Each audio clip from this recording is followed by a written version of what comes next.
My name is Charlela Lacewell. I am from the Bronx, but I now live in Harlem.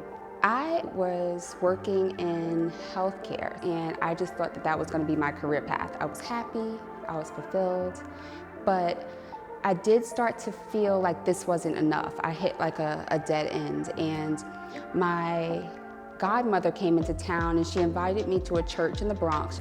The pastor pulled me up and gave me a prophetic word saying that I was called into education, and I was upset, y'all. I was just like, oh, I cannot be in education. I don't want to be a teacher. So I went onto the Department of Education's website that night, and I said, God, if this is you, I need you to move mountains and to get me in. I applied to the job September 30th of 2017.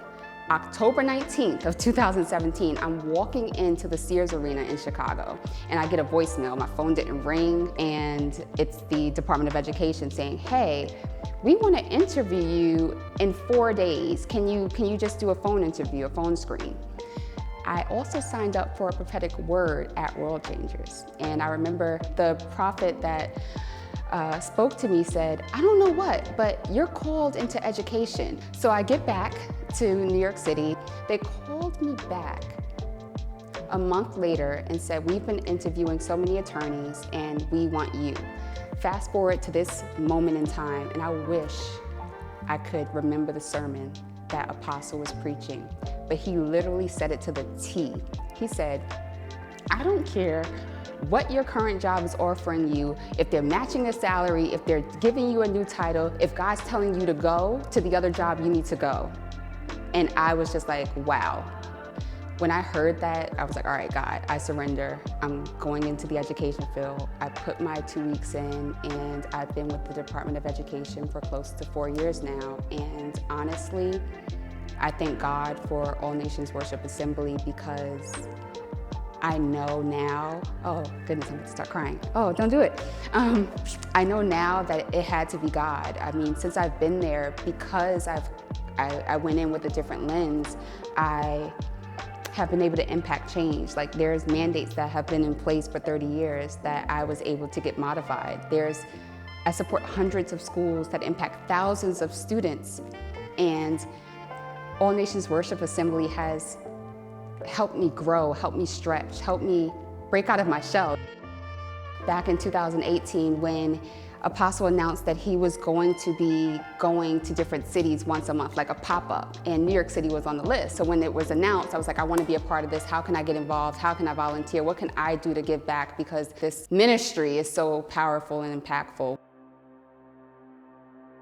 Early in the beginning of the year, 2021, my mom started to experience some health issues.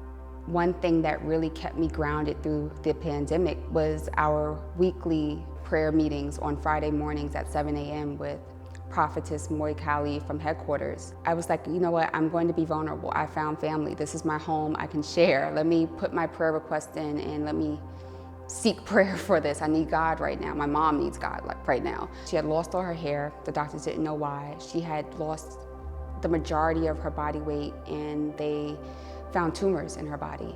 So I submitted the prayer request in, and next Friday tuned in Prophetess Moikali. She gave me so much hope and encouragement. She spoke about forgiveness with my mom. She said that she's going to be fine, that the doctors are going to give my mom what she needs to have, and that everything is going to be okay. And this is like a true testament of like, whose word would you believe, the Lord's or the doctor's? But Prophetess, one thing she said, you're gonna know things are gonna turn around for the better, because your mom is gonna start decorating her house. At the time, that might sound normal for everyone else, but my mom had lost her job. She had to go on leave because of the medical issues. We had quite a few MRIs and things for her. The first 3 scans she received were like, the masses were horrible, right? And then she had one more. They were like, we want to go to a different specialist. She went, and everything was, they were like, I don't know what were on the first 3 scans. We were like, wait, what? So she doesn't have tumors? They were like, well, I can see how they look like tumors, but it's actually like fat deposits. And they were like, we can't explain it. Her hair is now growing back. Her weight is now coming back. She's back at work.